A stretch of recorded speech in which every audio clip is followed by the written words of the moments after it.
Bismillahirrahmanirrahim. Welcome to my scientist channel.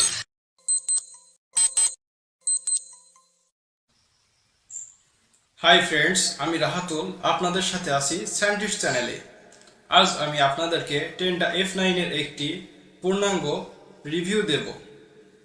Tenda F9 কেন এত শক্তিশালী, এতে কি কোম্পানির প্রসেসর ব্যবহার করা হয়েছে, কোন কোম্পানির রম ব্যবহার করা হয়েছে এবং কোন কোম্পানির র্যাম ব্যবহার করা হয়েছে, প্রসেসর এর স্পিড কত, র্যাম এর স্পিড কত, রম এর স্পিড কত, সে সবগুলোই আপনারা এই একই ভিডিওতে জানতে পারবেন। আশা করি এই রিভিউটি দেখার পরে টেন্ডা F9 রাউটারটি কেমন সে বিষয়ে আপনারা বিস্তারিত জানতে পারবেন এবং টেন্ডা F9 রাউটারটি কেমন সে বিষয়ে কাউকে জিজ্ঞেস আর করতে হবে না। প্রথমেই বলে রাখি, এটি একটি 4x4 SUV কারের মতো রাউটার। কেন একটি 4x4 SUV কারের মতো রাউটার সেটি আমরা ভিডিওতে পূর্ণাঙ্গরূপে বুঝিয়ে দেওয়ার চেষ্টা করব। টেন্ডা F9 রাউটারে মূলত 4টে অ্যান্টেনা দেওয়া হয়েছে, যার প্রত্যেকটি 6 dBi করে। এর প্রত্যেকটি হাই গেইন অ্যান্টেনা। এর পেছনে 3টি ল্যান্ড পোর্ট দেওয়া হয়েছে এবং একটি অন পোর্ট দেওয়া হয়েছে, আর আছে একটি ওয়াইফাই অন অফ বাটন এবং একটি রিসেট WPS বাটন।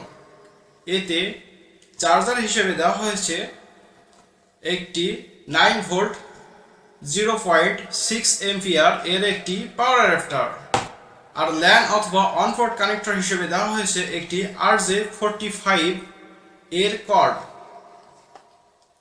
এখন আসুন রাউটারটির স্পেসিফিকেশন সম্পর্কে আলোচনা করি।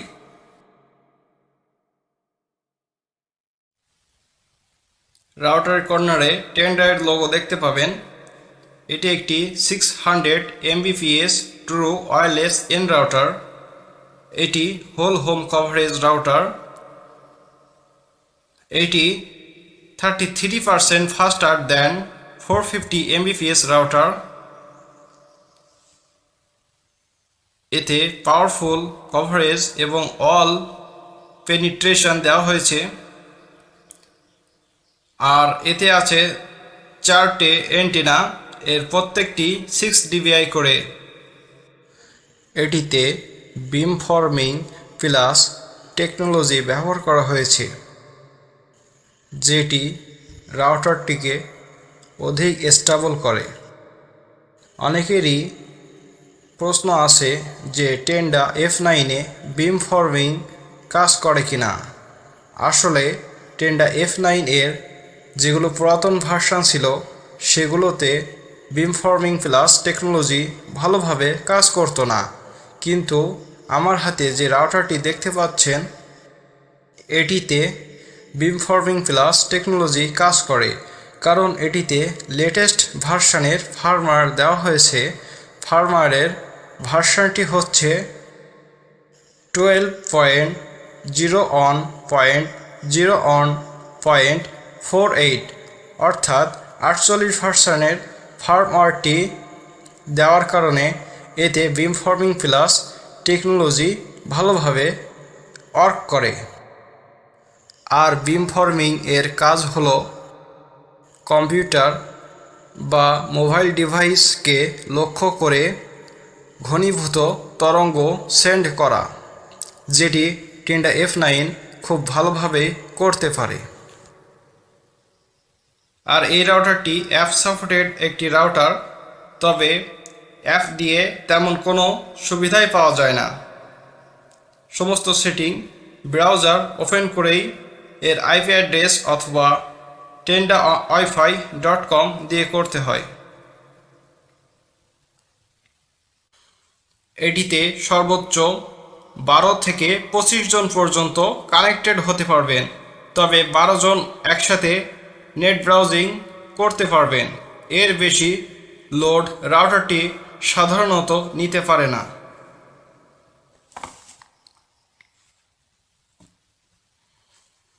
এটি একটি অল কিলার রাউটার। আমি এর রেঞ্জ টেস্ট করে দেখেছি। এটি সর্বোচ্চ 3টি দেয়াল ভেদ করতে পারে। তারপরে একটা খুঁটিতে নেমে আসে এর সিগন্যাল, তখন ভালোভাবে কোনো কাজই করা যায় না।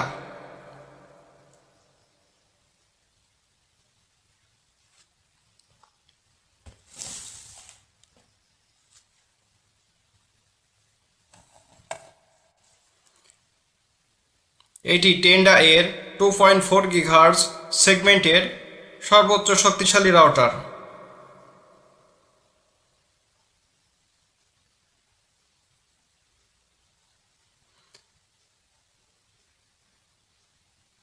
এটির কভারেজ আমরা এভারেজ 2500 স্কয়ার ফুট পর্যন্ত পেয়েছি, তবে মুক্ত স্থানে এটি 3000 স্কয়ার ফুট পর্যন্ত কভারেজ দিতে সক্ষম।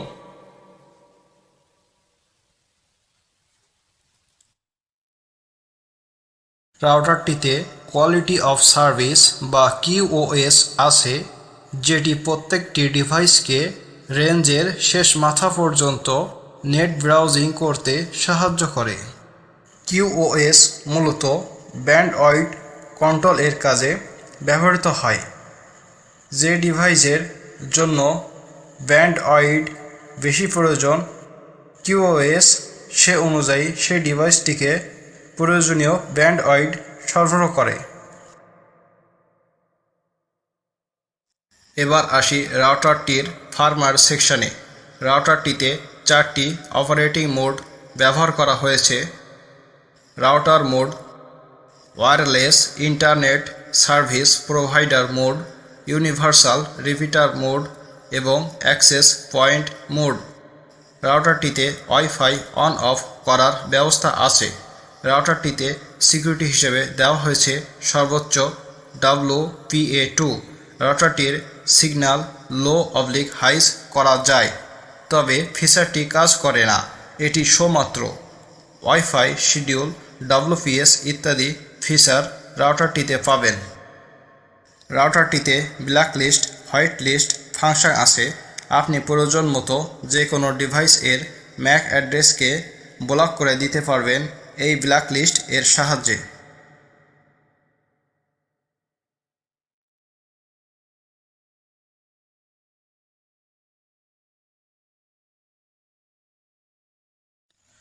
এখন আমরা ওয়াইফাই স্পিড টেস্ট সফটওয়্যারের সাহায্যে এই রাউটারটির পিং টেস্ট করব এবং এটি কেমন থ্রুপুট দিতে পারে সেটি টেস্ট করব। টেস্ট রেজাল্টে দেখা যাচ্ছে এখানে পিং 6 ms এবং রাউটারটি সর্বোচ্চ থ্রু আউটপুট দিয়েছে 61.98 মেগাবিট পার সেকেন্ড। এক একজনের ইন্টারনেট স্পিড এক এক রকম, সুতরাং আমার এখানে অত্যন্ত লো কানেকশান দেওয়া আছে, যার জন্য ইন্টারনেট স্পিড অনেক স্লো দেখাচ্ছে।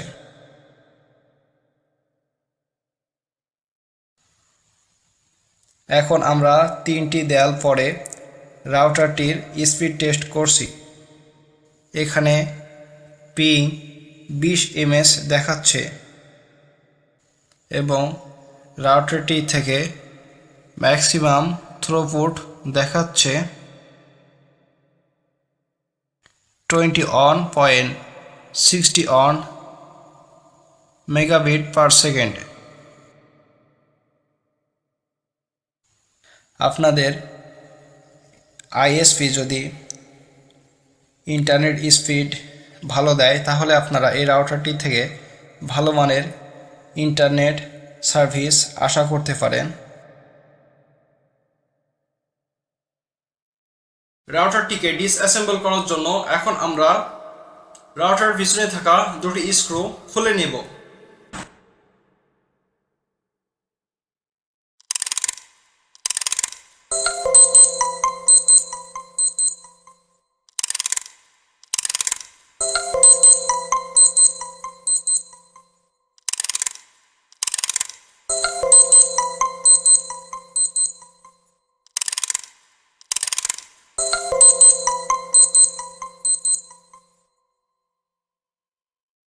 বন্ধুরা, রাউটারটির সার্কিটে প্রথমে আপনারা যেটি দেখতে পাবেন মাঝখানে, সেটি হচ্ছে এর প্রসেসর। চলুন প্রসেসর সম্পর্কে বিস্তারিত আলোচনা করি। ফ্রেন্ডস, এখানে মাঝখানে যে চিপটি দেখতে পাচ্ছেন এটি হচ্ছে এর প্রসেসর। এটি রিয়ালটেকের একটি মাইক্রোপ্রসেসর। এর মডেল হচ্ছে RTL 8196E অর্থাৎ এক্সটেন্ড ভার্সন। এই প্রসেসরটির আরও অনেকগুলো মডেল আছে যেটি আপনারা স্ক্রিনে দেখতে পাচ্ছেন। এটি RTL 8196 সিরিজের সবচেয়ে শক্তিশালী প্রসেসর। এটি QFN 128 প্রসেসর, অর্থাৎ এই প্রসেসরটিতে চার ধারে মোট 128টি পিন আছে। এই প্রসেসরটি প্রথম রিলিজ হয় 29 জুন 2012 সালে। এই প্রসেসরটি 5টি ল্যান্ড পোর্ট এবং একটি USB 2.0 পোর্ট সাপোর্ট করে, কিন্তু কোম্পানি এক্ষেত্রে কস্ট কাটিং করার জন্য রাউটারটিতে মাত্র 3টি ল্যান্ড পোর্ট ব্যবহার করেছে এবং কোনো USB পোর্ট দেয়নি। সুতরাং রাউটারটি থেকে আমরা USB পোর্ট হতে বঞ্চিত হচ্ছি। USB পোর্ট আমাদের বিভিন্ন ধরনের ডিভাইস রাউটারের সাথে সংযুক্ত করতে সাহায্য করে। টেন্ডা F9 এর সার্কিটের বাম ধারে যে চিপটি দেখতে পাচ্ছেন এটি হচ্ছে এর র্যাম। এটি উইনবন্ড কোম্পানির একটি র্যাম, যার সাইজ হচ্ছে 16 মেগাবাইট। এর মডেল হচ্ছে উইনবন্ড W9412G6KH5, একটি 5 ক্যাটাগরির একটি র্যাম, যার স্পিড হচ্ছে সর্বোচ্চ 200 মেগাহার্জ এবং একটি সর্বোচ্চ 400 mbps পর্যন্ত ডাটা ট্রান্সফার করতে পারে। এই র্যামের প্রত্যেক সাইডে 33টি করে পিন আছে।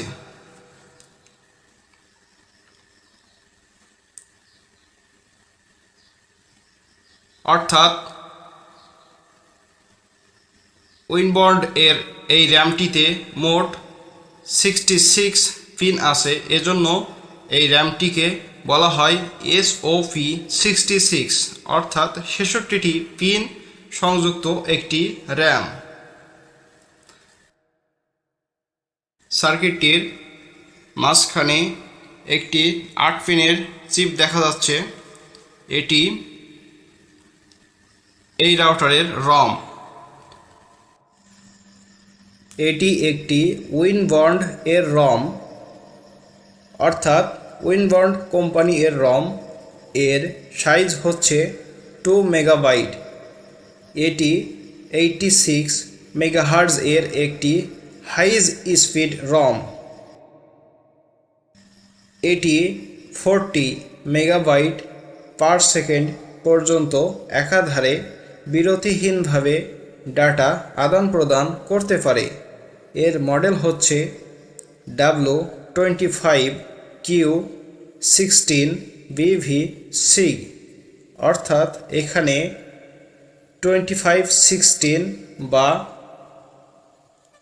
25Q16 হলো এর মূল মডেল। 25 হলো রম এর ক্যাটাগরি সিরিজ এবং 16 হলো এর ক্যাপাসিটি, অর্থাৎ এটি 16 মেগাবিটের একটি রম। আমরা জানি যে 1 বাইট ইকুয়াল টু 8 বিট। আমরা যদি 16 বিটকে 8 দ্বারা ভাগ করি তাহলে আসে 2। সুতরাং এটি 2 মেগাবাইট এর একটি রম, আর এভাবেই রম এর হিসাব করতে হয়। যেহেতু এখানে টেন্ডা কোম্পানি উইনবন্ড এর একটি হাই স্পিড রম ব্যবহার করেছে, সুতরাং রাউটারটির ফার্মওয়্যার এক্ষেত্রে যথেষ্ট স্পিড প্রদর্শন করে, অর্থাৎ রাউটারের ফার্মওয়্যার সেকশনে কোনো ধরনের হ্যাং ল্যাগ পাওয়া যায় না। এটি একটি ইন্ডাস্ট্রিয়াল সিরিজ রম।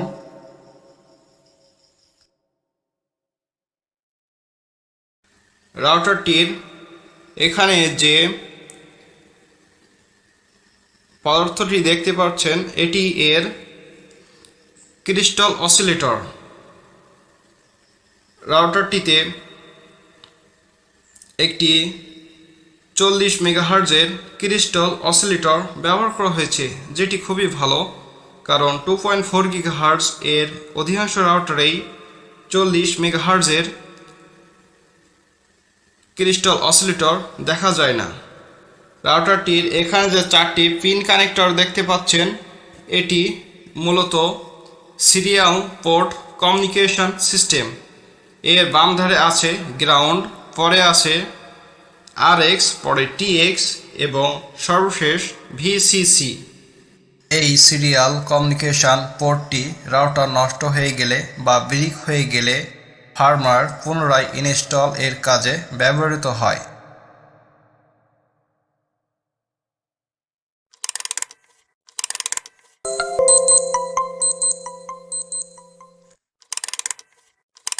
এখন স্ক্রিন এ তীর দ্বারা নির্দেশিত যে বড় কালো চিপটি দেখতে পাচ্ছেন সেটি মূলত চিপ নয়।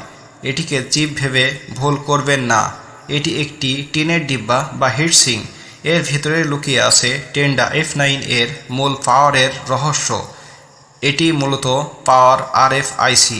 এখন হিটসিং খুলে ফেললে একটি পাওয়ার রেডিও ফ্রিকোয়েন্সি IC দেখা যাবে। এটি রিয়ালটেক কোম্পানির বানানো 600 mbps এর একটি চিপ। এর মডেল হচ্ছে RTL 8194AR। আমি ভিডিওর প্রথম অংশে বলেছিলাম এটি একটি 4x4 SUV কারের মতো রাউটার, কারণ 4x4 গাড়ির যেমন 4টি চাকায় চলে, ঠিক তেমনি এই রাউটারটিতে RTL 8194AR চিপ ব্যবহার করার কারণে এর 4টি অ্যান্টেনায় কাজ করে। এটি 4T4R ফিচারযুক্ত চিপ, অর্থাৎ এই চিপে রয়েছে 4 ট্রান্সমিটার এবং 4 রিসিভার ফিচার।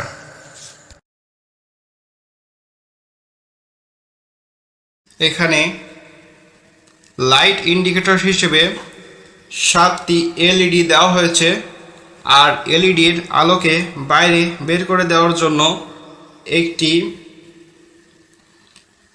ফাইবার গ্লাসের মতো প্লাস্টিক ব্যবহার করা হয়েছে, যেটি আপনারা ভিডিওতে দেখতে পাচ্ছেন।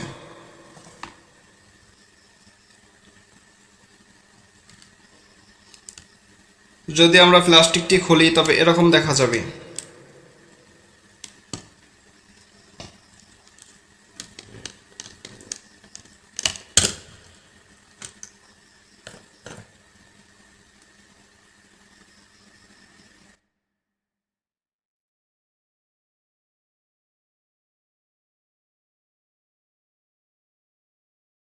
বন্ধুরা, এটি ছিল টেন্ডা F9 এর পরিপূর্ণ রিভিউ। ভিডিওটি ভালো লাগলে অবশ্যই লাইক দিবেন এবং কমেন্ট বক্সে কমেন্ট করবেন ভিডিওটি কেমন হলো। আর ভিডিও সম্পর্কে যদি কোনো কোশ্চেন থাকে, যদি কোথাও বুঝতে অসুবিধা হয়, অবশ্যই কমেন্ট বক্সে কমেন্ট করবেন। আপনার একটি লাইক আমাকে অনেক অনুপ্রেরণা যোগায় ভিডিও তৈরি করতে। আর ভবিষ্যতে কোন বিষয় নিয়ে ভিডিও করব সে বিষয়ে অবশ্যই কমেন্ট বক্সে কমেন্ট করবেন। আজ এ পর্যন্তই। ভালো থাকবেন, ভালো রাখবেন। খোদা হাফেজ।